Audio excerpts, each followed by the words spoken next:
Hello दोस्तों, मैं सीख भरी कहानी लेकर के एक बार हाजिर हुई हूँ। जी हाँ, मोटिवेशन स्टोरीज़ के नाम से प्रेरणादायक कहानी के नाम से, शीर्षक के नाम से आपको एक वीडियोस भेजती हूँ, जिसका कहानी के माध्यम से मुझको ये संदेश देना होता है युवा वर्ग में, किशोर वर्ग में, कि वो वास्तव में कैसा व्यवहार करें, या हमको अपनी संस्कृति को एक धरोहर के रूप में प्रिजर्व करके रखनी है, अपनी संस्कृति को बरकरार रखनी है, अपनी संस्कृति का मान रखना है, सम्मान रखना है, उसकी रक्षा करनी है।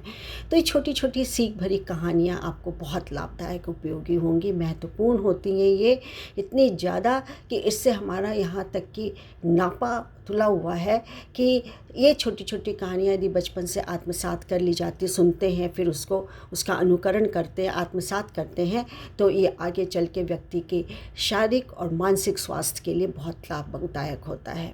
और इसी मानसिक स्वास्थ्य के चलते हुए हम, और शारीरिक स्वास्थ्य को अच्छा रहने के चलते हुए हम अपने परिवार के लिए, अपने समाज के लिए, अपने देश के लिए अच्छा नागरिक बन करके दिखाते हैं और नव नागरिक बनते हैं। आज की कहानी का शीर्षक है वास्तविक मूल्य। वास्तविक मूल्य के एक बार की बात है, एक सेठ थे, बहुत ही साधु प्रिय थे। साधु, सत्संग करना, कोई भी महात्मा, साधु या संत या पुजारी या कोई भी आता था गांव में तो आदर सत्कार उनका करते थे, अतिथि के रूप में भोजन कराते थे, ले करके आते थे उसको, और उसको बहुत ही ज़्यादा सेवा शुश्रूषा करते थे, और नहीं तो स्वयं भी मिलने चले जाते थे। एक बार की बात है कि एक साधु महात्मा उनके घर में आए, उनकी पत्नी ने आदर सत्कार किया, भोजन परोसा, लेकिन सेठ जी कुछ काम से बाहर गए हुए थे। तो पत्नी से खाते खाते ऐसे ही पूछा कि बाल बच्चे आपके ठीक ठाक हैं? हाँ ठीक हैं। कितने बच्चे हैं? उन्होंने कहा भगवान की दया से। पत्नी बोली उनकी, सेठ की पत्नी, कि भगवान की दया से मेरे 4 बच्चे हैं। तो उन्होंने पूछा वाह बहुत अच्छा है, स्वास्थ्य सबका अच्छा है, सब ठीक है? बोले हाँ सब भगवान की दया से सब ठीक है। बोले आपके पास धन कितना है?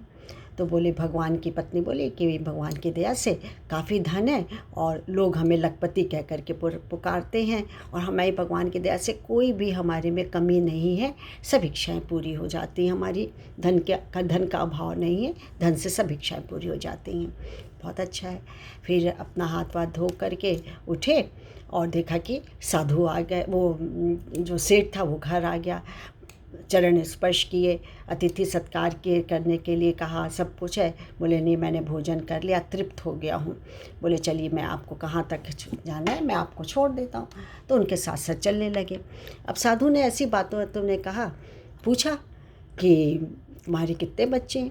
तो बोला एक पुत्र है। अरे शक्ति में आ गए, साधु संत का दिमाग फिर गया। बोले पत्नी 4 बच्चे, और वहाँ खेल भी रहे थे छोटे मोटे, तो क्या अड़ोस पड़ोस के बच्चे थे? बड़ा उनको लगा कि ये तो बड़ी डींगे मारता है कि साधु संत के घर में रहता हूँ, उनका सत्कार करता हूँ, साधु संत का सुनने जाता हूँ, उन्हीं की मुझे कंपनी अच्छी लगती है, दान पुण्य करता हूँ, कल्याणकारी कार्य करता हूँ, लोगों की सेवा शुश्रूषा करता हूँ। ये तो पहले में झूठ बोल दिया। छोड़ो देखा जाएगा। उन्होंने वही प्रश्न जो कि पत्नी से पूछे थे, सेठ की पत्नी से, उनसे पूछ दिया, दाग दिया बिल्कुल। बोले अच्छा बताओ कि तुम्हारे यहाँ धन, तुम्हारे पास धन कितना होगा? ठीक है, कोई कमी उम्मी तो नहीं है? बोले नहीं भगवान की दया से सब कुछ है, और 25,000 रुपये मेरे पास है। अब तो गिरते गिरते बचे साधु महात्मा। बोले कितना बड़ा ये भरे भय करा है ये, क्या पत्नी झूठ बोल रही? लेकिन ऐसा तो अभाव भी नहीं लग रहा था, घर में सभी चीज़ें थी उसके, और एक से एक बहुमूल्य चीज़ें थी। तो इसका मतलब ये मुझसे झूठ बोल रहा है, ये तो लगता है पाखंडी है जरूर, मन ही मन सोचने लगे महात्मा जी। और बड़े बोले ठीक है, और तुम लोग सब लोग मज़े में हो, सब है। अब बताओ कि तुम्हारी आयु कितनी हो गई? 4 बच्चे हैं तुम्हारे आयु? तो बोला मेरी आयु 40 वर्ष है। ओह बाबा रे, अब तो जैसे गुस्सा आने को हो गया। बोले अच्छा ठीक है। मन में सोचने लगे लगता तो ये 65-70 के बीच में है, बाल भी सफ़ेद हो रहे हैं इसके, चाल में भी कमी है, लेकिन बोलता है 40 का। ये तो तीनों जो कि प्रश्न एकदम गलत बताए, या तो पत्नी झूठ बोल रही है, ये यानी पाखंडी है।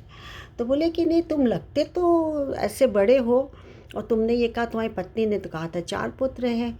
बोले महात्मा जी आप अन्यथा ना लें, मेरा जो एक्चुअली में जो पुत्र है, 4 पुत्र में बच्चे हैं, उनमें एक ही लायक है, वही सेवा, शुश्रूषा, अतिथि सत्कार, सत्संग, सेवा, धर्म, मदद ये सब करता है और साथ में अपनी पढ़ाई, अपनी शिक्षा भी जारी रखता है। और बाकी न शिक्षा ले रहे हैं, न ही सत्संग में उनका मन लगता है। रोज़ रोज़ कहते कहते मैं हार गया। तो वास्तविक पुत्र मेरा एक ही हुआ ना। और दूसरा प्रश्न आपने मेरे से पूछा कि तुम्हारे पास धन कितना है, तो मैंने सही कहा था, मैंने झूठ नहीं बोला था महाराज जी। मेरे पास 25,000 रुपये इसलिए हैं कि अभी तक 25,000 मैंने सेवा, शुश्रूषा या जन कल्याण में लगाए। तो वास्तविक धन तो वही हुआ। बाकी क्या है, मोह माया है, आज है नहीं है, कल है नहीं है, किस में लगता है, बीमारी में लगता है या कहाँ है, या वो धन जो मैं नहीं उपयोग कर रहा हूँ, मेरे बच्चे बाल बच्चे उपयोग करेंगे, तो वो धन मेरा कैसे हुआ, मेरा उपयोग में नहीं हुआ। और जहाँ तक आयु की बात आपने पूछी, तो 40 वर्ष का मैं जब था तभी मुझे एक साधु की प्राप्ति हुई, साधु मिले और इतने ज़्यादा दयालु, मददगार, कल्याणकारी कार्य करने वाले थे कि मैं अपने आप को रोक नहीं पाया और उनकी सेवा में लग गया। और जो कुछ भी हूँ आज उन्हीं की संगत का असर है कि जब भी सत्संग होता है या कोई पूजा पाठ उत्सव होता है, कुछ भी होता है, तो मैं उस जगह ज़रूर जाता हूँ। उनसे ही मुझको ये प्रेरणा मिली कि किस तरीके से अपने अलावा यदि सक्षम है तो दूसरे की भी सेवा या मदद करनी ज़रूरी है, होनी चाहिए। तो इस तरीके से मैंने आपको कहीं भी मतलब संशय में आपका यह हो गया हो तो मैं क्षमा मांगता हूँ, लेकिन कहीं भी मैंने आपसे गलत नहीं कहा। और क्या आप इस चीज़ को मानते हैं? तब वो महात्मा एकदम चौंके, बोले ये तो तुमने बहुत अच्छी बात कही है और मेरी भी आंखें खोल दी तुमने। मैं तो महात्मा ऐसा थोड़ी है कि मैं किसी और से सीख नहीं सकता। आज तुमने मेरी आंखें तो खोली, लेकिन बहुत बड़ा सबक मैं तुमसे सीख गया कि कबीर संगत साध की, साहिब आवे याद, लेखे में सोई घड़ी, बाकी के दिन बाद।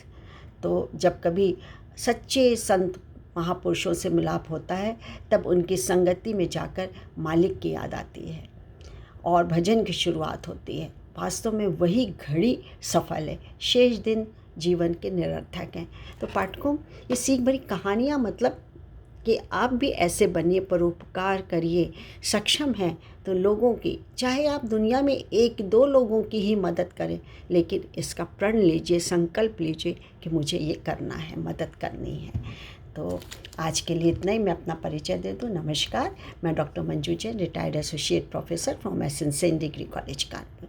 आज के लिए इतना ही। फिर एक कहानी के लिए थोड़ी देर में आ रही हूँ। बाय। Thank you.